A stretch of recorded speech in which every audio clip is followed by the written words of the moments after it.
Ash. Mati. Canda.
Ayo, yen pengin dadi ratu lenggah kamar Prabu Ngamarta. Langkah ana bangkene Antarja kemarep.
Pandhawa tata gading saya Indriaksa Sara Maru Bawana Bana Margana ladalah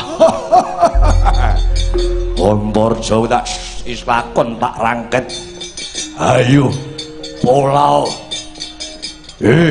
Gatot Kaca Antasena sawangen dulurmu lakon tak pikut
ayo Gatot Kaca ora-orane Yaksamurti mundur musuh dapurmu mati wes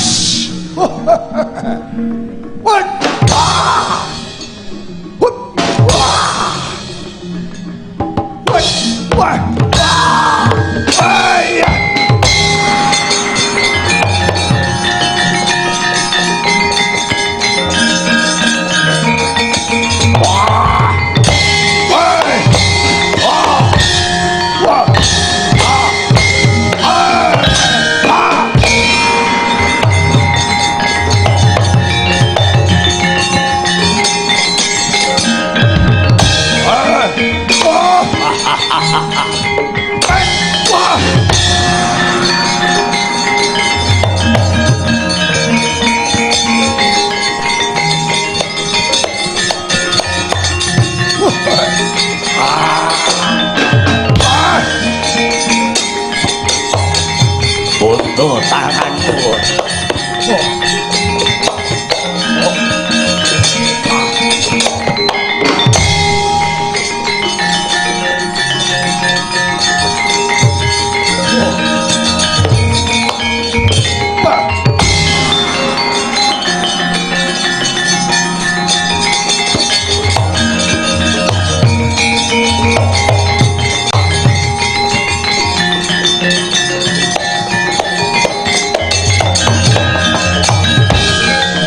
Antasena kowe melek dhewe ngerti dhewe dulur-dulurmu kelakon tak pikut Gatot Kaca ora iso bah Antaraja ora iso polah yen kowe ora trima marake majure tak kesek ndasmu wah hebat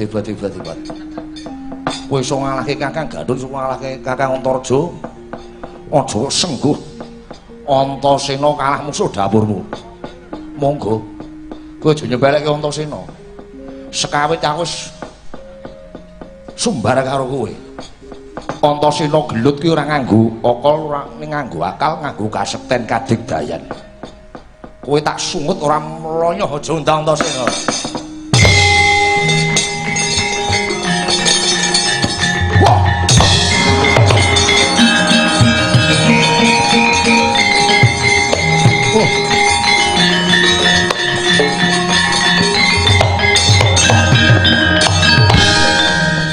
sungutmu ora mandi Apa banyu sumute entek ya iki? Mung kari asep-asepe tok. Kowe kudu gelem ngakoni yen dina iki kowe kudu kalah. Ora iso aku kudu menang. Aku selawase gelut iki ora tau kalah, mesti menang. Ngono. Aku nek kalah wegah, ning nyatane dina iki kowe kalah mungsuh Yaksa Murti. Ora usah kaken bebangal dadi bandanku kowe Antasena.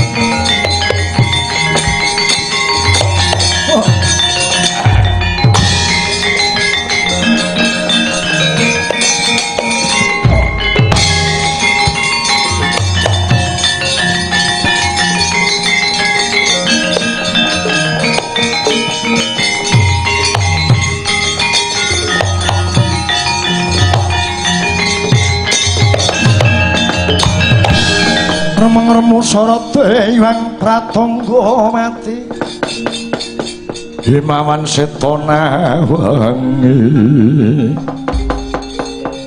angganing haltoko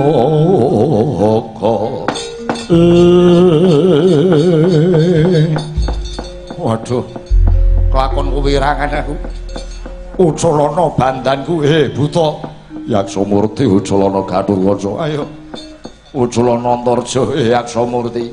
Iya. Aku ora tegel tega mentala karo kowe bocah telu. Antasena Gathurwaca Antarja kowe bakal tak uculi ning ana syarate. Syarate apa? Syarate apa buta morake? Ngomong kowe. Syarate kowe kudu manut karo ing reh perintahe Yaksa Murti. Ya wis aku manut.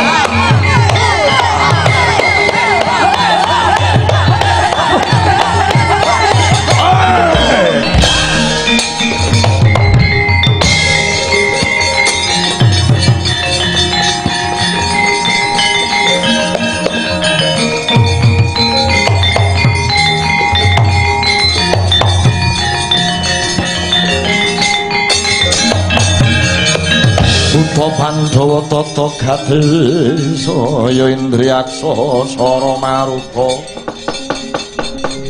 kawana bana margana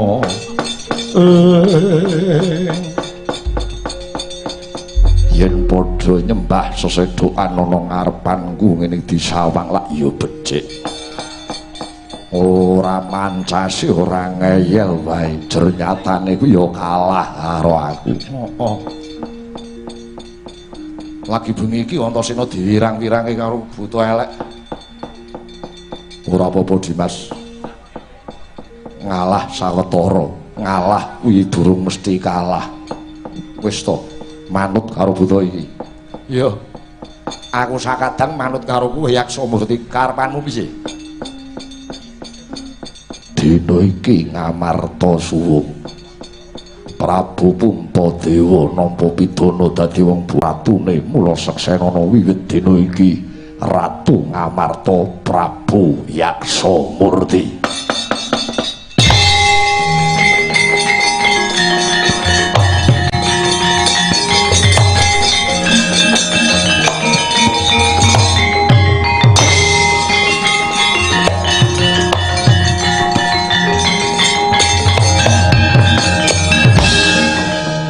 Kowe pengen dadi ratu ana kene. Iya. Aku yen dadi ratu nggonku nyekel pangwasa ora ngawur ngawu gawar. Nadyan to wujude buta. Aku iso kaya Puntadewa nata kanthi tata titi tentrem raharjane praja Ngamarta kene. Kena tak percaya apa ora? Dadi ratu iso nata tata titi tentrem praja Ngamarta. Yen ora percaya mengko tembe mburine iso kok tagih, iso kok buktekke. Dadi ratu kuwi sejatine gampang. Lho gampang-gampang piye kuwi aja ngawur. Dadi ratu pimpinan cilike lurah kuwi angel. Nek apik ora ana sing ngelem, elek sithik akeh sing maido. Kuwi ratu. Siji lurah desa, loro lurah yoga kuwi padha. Ngono kuwi. Sik isine do maido tok. Nek ana apike desane, apike negarane ora ana sing ngelem ratune, nek enek eleke sithik kabeh do nyacat. Ngono. Aku mau ngelinge karo kowe. Ngamarta ki negarane jembar, penguripane para kawula iki padha akeh sing durung nandhang bagya mulya, urung akeh padha nandhang katentreman kamulyan. Mula kuwi aku dadi ratu ana kene. Mengko regan apa wae bakal tak donke supaya para kawula padha iso urip sing kepenak. Nah, cocok nih. Beras biasanya sekilo 11.000, tak gawe sekilo 2.000 rupiah. Wah cocok. Sing tuku seneng petanine sing mumet jae. Wah iya iya. Lengo tak gawe sak liter regane 200 rupiah. Wah murah. Wis godhong bayem 300.000 saunting. Kok malah larang men. Lah kanggo nutupi rega beras karo lenga kuwi mau. Oh. Wah sajake buta iki ya tau melu patski sajake. Wah. Wis bakune iki aku manut. Iki ngene tak kandhani Antasena. Dewa bakal nurunke wahyu kamulyan. Dewa, kowe iki kenal karo dewa barang. Lho piye? Srawungku kuwi adoh dolanku saka mangsa tekan Kahyangan. Dewa paring dawuh ora suwe meneh bakal tumurun wahyu kamulyan. Banjur aku mrekodaya budidaya supaya wahyu kamulyan tumurun negara Ngamarta. Cocok, mathuk. Banjur carane piye?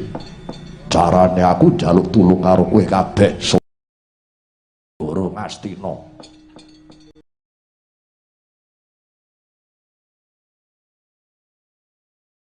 Ngastina Duryudana sing kondhange Ratu Angkara murka kae dielingke.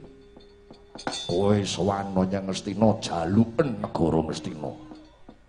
Kanthi kuwe ngrebut negara Ngastina bakal tumurun wahyu kamulyan mapan ngono negara Ngamarta kene. Oh ngono. Dadi aku sowan ana ngarsane Pakde Duryudana. Kamukten Ngastina kudu tak jaluk. Kudu kok jaluk. Yen ora diulungke aja semelang aku sing mapan ana mburimu karo Antasena. Oh iya. Yen ngono sendika ngestoke dawuhmu Prabu Yaksamurti.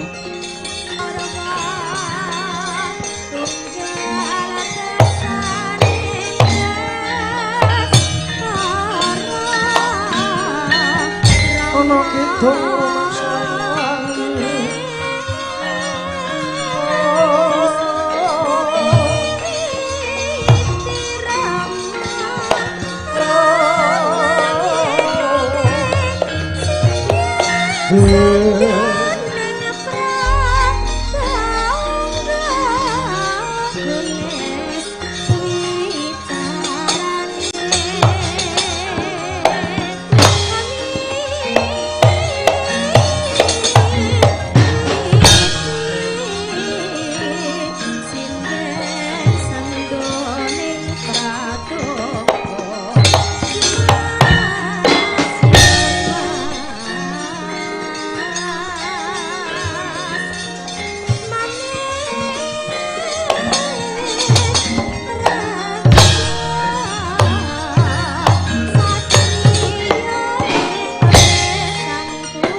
kok direbut Antasena. Woi,